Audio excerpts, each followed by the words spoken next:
Where your treasure is, there will your heart be also. God has given us unlimited treasures in His Word. Every time we open it, we can discover a new treasure or admire an old one. What will we find today? Here's Carla Early with Treasure Hunt in the Word.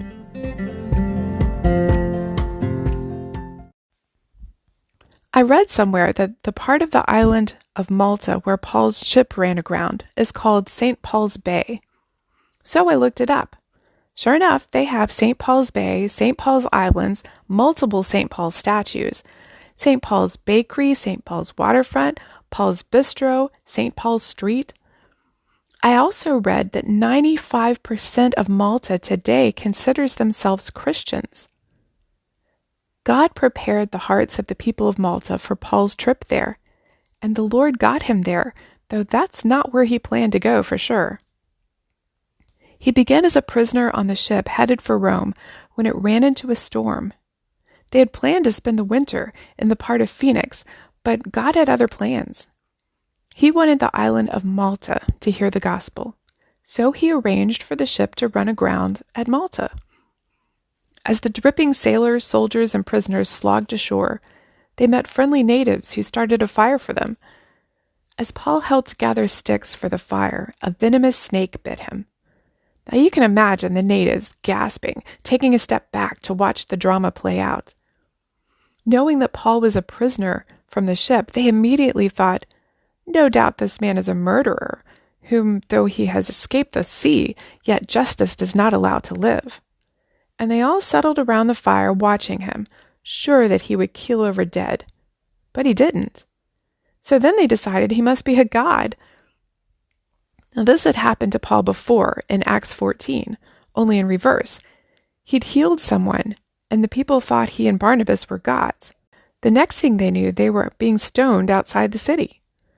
So being thought of as a god wasn't really a permanent thing.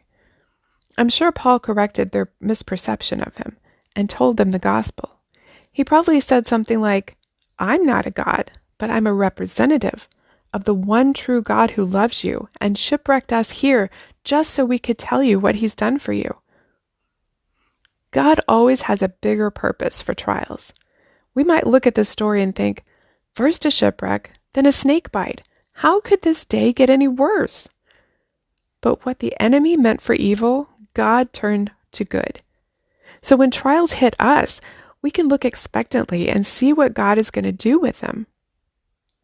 And let me tell you, when trials come, just like the natives on Malta who watched Paul, people watch us, especially if they know we're Christians. How will we react? Do we complain and say, "Woe is me"? Or do we shake it off and go on? Do we wallow in it, or do we give God glory in it? How Paul handled himself during this crisis, being helpful in gathering sticks, shaking off the snake, this got their attention. And God provided an opening for him to share the gospel.